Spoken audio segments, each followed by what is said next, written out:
Hi friends, మేము ఈరోజు రంగనాయక సాగర్ చూడడానికి వచ్చినాము. సిద్దిపేటలో ఉంటుంది ఇది. ఒకసారి చూడండి మీరు కూడా. ఇక్కడ రంగనాయక సాగర్ అని మన కేసీఆర్ సార్ ఉన్నప్పుడు ఈ డ్యామ్ కట్టిండ్రు. చాలా మంచిగా ఉంటుంది. ఈ డ్యామ్ ఉన్నందుకు ఇక్కడ ఈ చుట్టుపక్కల రైతులకు కూడా భూగర్భ జలాలు ఫుల్గా ఉన్నాయి. చాలా బాగుంటుంది. ఒకసారి చూడండి, ఎన్ని నీళ్ళు ఉన్నాయి చూడండి ఒకసారి.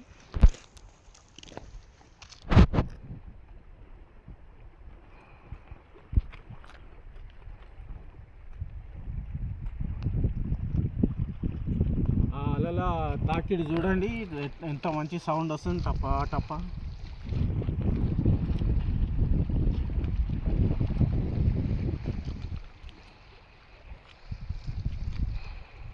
చాలా పెద్ద డ్యామ్ కట్టిర్రు. ఇట్లాంటి డ్యాములు ఇంకా కట్టాలి. ఇప్పుడు ప్రభుత్వం ఏం చేస్తుందో తెలియదు, కానీ ఇప్పుడైతే ఆయన కట్టిన డ్యామ్ చాలా బాగున్నాయి. నీళ్ళు కూడా పుష్కలంగా ఉన్నాయి. హ్యాపీగా ఉన్నది. బాయ్.